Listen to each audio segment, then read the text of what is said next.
ठाणे शहर पोलिसांनी आपलं ठाणं सुरक्षित ठाणं हे खास ॲप पोलिसांसाठी विकसित केले। त्यामुळे गर्दीच्या आणि ओसाड जागी प्रभावी गस्त घातली जात असल्यानं गुन्हेगारीवर अंकुश ठेवण्यात काही अंशी तरी यश आल्याची माहिती पोलीस आयुक्त आशुतोष डोंबरे यांनी दिली आहे। आयुक्तालयातील ठाणे, भिवंडी, कल्याण, उल्हासनगर आणि वागळे स्टेट या परिमंडळातील 35 पोलीस ठाण्यांच्या कार्यक्षेत्रात पोलिसांची नजर राहण्यासाठी त्यांचा प्रेझेन्स दिसण्यासाठी या ॲपची निर्मिती करण्यात आली आहे। यामध्ये 2250 संवेदनशील ठिकाणांची नोंद आहे। ॲपमुळे प्रभावी पोलिसांना हवं होतं त्यामध्ये दर्शवलेल्या पोलीस ठाण्यांमधील संवेदनशील ठिकाणं, पुतळे, ओसाड जागा आणि चेन स्नॅचिंगच्या ठिकाणी बीट मार्शलकडून पाहणी केली जाते। संबंधित पोलीस अंमलदारांनी या ठिकाणी भेट दिली की नाही, ती किती वाजता भेट दिली, त्याचबरोबर दिवसा आणि रात्री किती वेळा भेट दिली, अशी सर्व माहिती थेट पोलीस निरीक्षकांपासून ते आयुक्तांपर्यंतच्या सर्व अधिकाऱ्यांना ॲपद्वारे मिळते।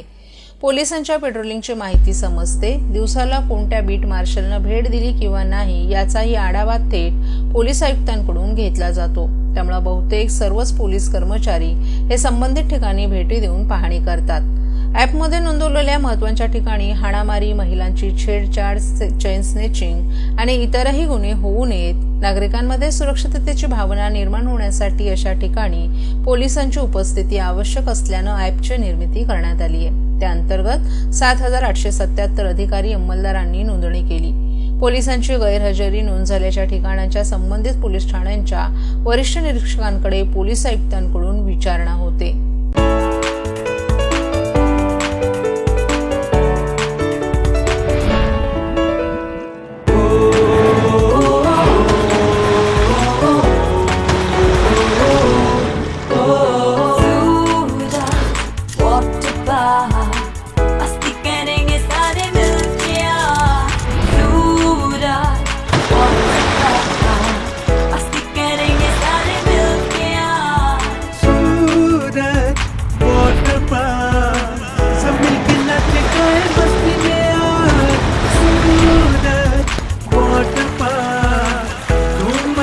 सब मिलके आज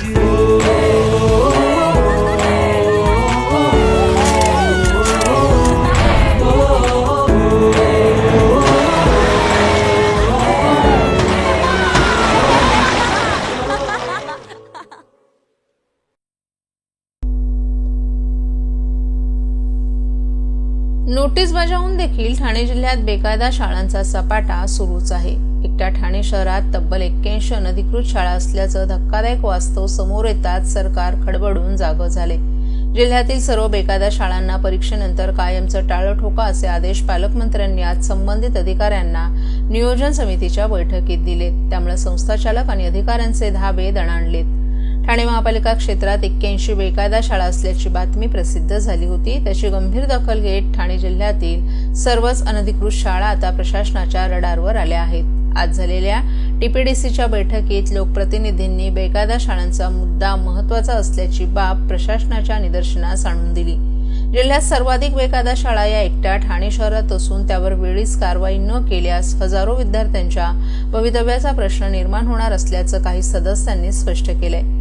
प्रसार माध्यमांनी आवाज उठवल्यानंतर पालकमंत्री एकनाथ शिंदे यांनी वार्षिक परीक्षा झाल्यानंतर जिल्ह्यातील सर्व अनधिकृत शाळा कायमच्या बंद कराव्यात असे आदेश दिलेत। तसंच या शाळा चालवणाऱ्या संचालकांवर अजामीनपात्र गुन्हे दाखल करून त्यांच्यावर थेट कारवाई करण्यासही सांगितलं।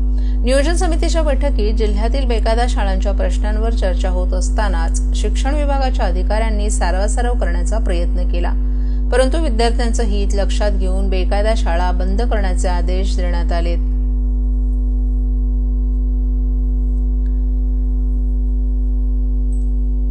त्याच्यावर वर्गवारी करायला सांगितलेली आहे आणि त्याप्रमाणे जिल्हाधिकारी आणि सीओ या बाबतीमध्ये त्याची वर्गवारी करतील आणि त्यावर योग्य तो निर्णय घेऊ।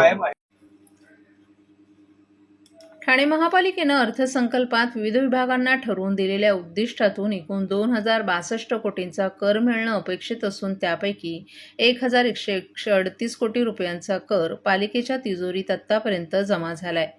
कर वसुलीची टक्केवारी 55% इतकी असल्याचं दिसून येतंय। त्यामुळे पुढील 2 महिन्यात उर्वरित 924 कोटी रुपयांच्या कराची वसुली करण्याचं आव्हान पालिका प्रशासनापुढे उभं आहे। ठाणे महापालिका प्रशासनानं यंदाच्या अर्थसंकल्पात विविध विभागांना कर वसुलीचं उद्दिष्ट ठरवून दिले. या कर वसुलीतून 2062 कोटी 41 लाख रुपयांचं उत्पन्न पालिकेला मिळणं अपेक्षित आहे. अर्थसंकल्पात मालमत्ता कर विभागाला 857 कोटी रुपयांच्या कर वसुलीचं उद्दिष्ट ठरवून देण्यात आले. मालमत्ता कर हा पालिकेच्या उत्पन्नाचा प्रमुख स्रोत मानला जातोय. विधानसभा निवडणुकीच्या कामात अधिकारी आणि कर्मचारी व्यस्त होते, त्यामुळे नोव्हेंबर महिन्यात मालमत्ता कर वसुलीवर परिणाम झाला.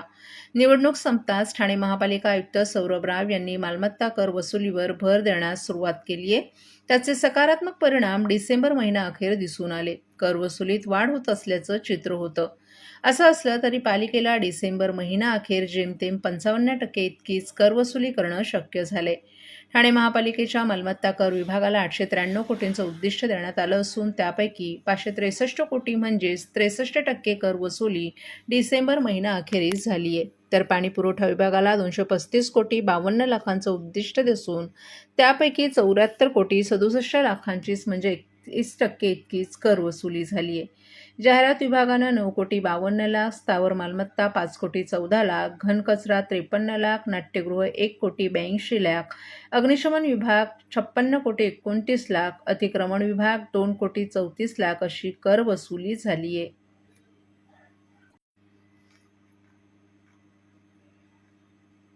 एकाच छताखाली अनेक घरांचे पर्याय उपलब्ध करून देणाऱ्या MCHI क्रीडा आयोजित प्रॉपर्टी प्रदर्शन 7 ते 10 फेब्रुवारी दरम्यान होणार असल्याचं क्रीडा MCHI ठाणेचे अध्यक्ष जितेंद्र मेहता यांनी सांगितलं. आज झालेल्या पत्रकार परिषदेत माहिती देताना जितेंद्र मेहता यांनी हायलंड गार्डन मैदानात होणाऱ्या प्रदर्शनाचं यंदाचं हे 22वं वर्ष असून लाडक्या बहिणींसाठी विशेष सवलत योजना या प्रदर्शनाचं वैशिष्ट्य असणार आहे.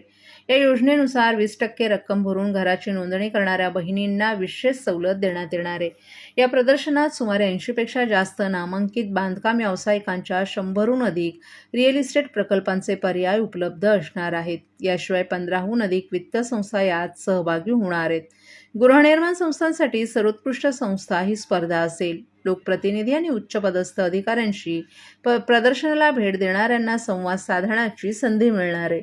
या प्रदर्शनाला भेट देणाऱ्यांसाठी ठाणे पूर्व भागातील आनंद सिनेमा येथून मोफत बस सेवा असणार असून संस्थेच्या संकेतस्थळावर नोंदणी करणाऱ्या ग्राहकांना रांगेविना थेट प्रवेश देणार असल्याचं जितेंद्र मेहता यांनी सांगितलं. क्रीडा MCHI ठाणा युनिट तर्फे 22वा हाऊसिंग एक्सपो 7 फेब्रुवारी 2025 पासून 10 फेब्रुवारी 2025 पर्यंत डोकाली ग्राउंड, आयलँड ग्राउंड डोकाली मध्ये ठेवायला आलेला आहे. फुल्ली एअर कंडिशन पेव्हिलियन, बसच्या स्टेशन पासून बसचा मोफत प्रवास आणि बाकी काही सगळी सुविधा ठेवलेली आहे. आम्ही सगळ्याला आवाहन करतो आहे की हे बहुत मोठा इव्हेंट आहे, तो सगळ्यांनी याच्यामध्ये व्हिजिट घ्यावी आणि आपला जो ड्रीम होम आहे त्याला सपना साकार करायचा एक चांगला उपक्रम आहे. सर, पैशामध्ये टॅक्स वाढतात, महागाई वाढते, लाडक्या बहिणींसाठी विशेष उपाययोजना केली जाणार तर लाडक्या भावाला नाही, त्याच्यामध्ये आम्ही असा ठेवलेला आहे की 4 दिवस मध्ये कोणी जैसे सरकारने लेडीजच्या नाव मध्ये रजिस्ट्रेशन केला तो 1% स्टॅम्प ड्युटी मध्ये सवलत देत आहे. असा 4 दिवस मध्ये कोणी लेडीजच्या नावाने रजिस्टर केला आणि 20% पेमेंट केला तिथे, तो त्यासाठी स्पेशल विशेषतः मोठा डिस्काउंट आम्ही ठेवलेला आहे.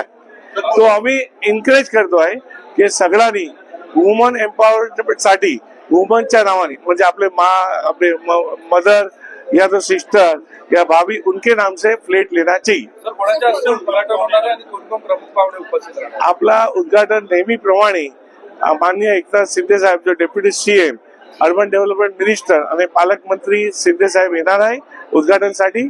आणि आम्ही सगळे आपले माननीय म्युन्सिपल कमिशनर, माननीय कलेक्टर साहेब आणि माननीय पोलीस कमिशनर साहेब त्याला इन्व्हाइट केलेलं आहे. ते नेहमीप्रमाणे हजर राहतील. आणि हे टाइम आपला सौभाग्याने दुसरे कॅबिनेट मिनिस्टर, ट्रान्सपोर्ट मिनिस्टर माननीय प्रताप सरनाईक साहेब त्याला पण आम्ही आमंत्रण दिलेलं आहे, ते पण हजर राहणार. महाराष्ट्रातील भगिनींना आधार देणारी राज्य शासनाची मुख्यमंत्री माझी लाडकी बहीण योजना. या योजनेअंतर्गत अल्प उत्पन्न गटातील 21 ते 65 वयोगटाच्या भगिनींना मिळणार दरमहा 1500 रुपयांची मदत. अर्ज करण्यासाठी 31 ऑगस्ट 2024 पर्यंत मुदतवाढ. कुटुंबाचं वार्षिक उत्पन्न 2.5 लाख रुपयांपेक्षा कमी असलेल्या महिला पात्र. कुटुंबाकडे पिवळं किंवा केशरी रेशन कार्ड असल्यास उत्पन्नाचा दाखला आवश्यक नाही. पांढरं रेशन कार्ड असेल किंवा रेशन कार्ड नसेल तर कुटुंबाचं वार्षिक उत्पन्न 2.5 लाखांपेक्षा कमी असल्याचा दाखला आवश्यक. योजनेसाठीचा ऑनलाईन अर्ज नारी शक्ती दूत ऍप वरून किंवा पोर्टलवर भरता येईल. ज्या भगिनींना ऑनलाईन अर्ज भरता येत नसेल त्यांच्यासाठी अंगणवाडी, ग्रामपंचायत, वॉर्ड ऑफिस, सेतू सुविधा केंद्रामध्ये किंवा आशाताई बचत गटाच्या CRP यांची मदत उपलब्ध. आता आपल्याला अभिमानानं म्हणता येईल, सुखी आणि सुरक्षित आहे माझी लाडकी बहीण.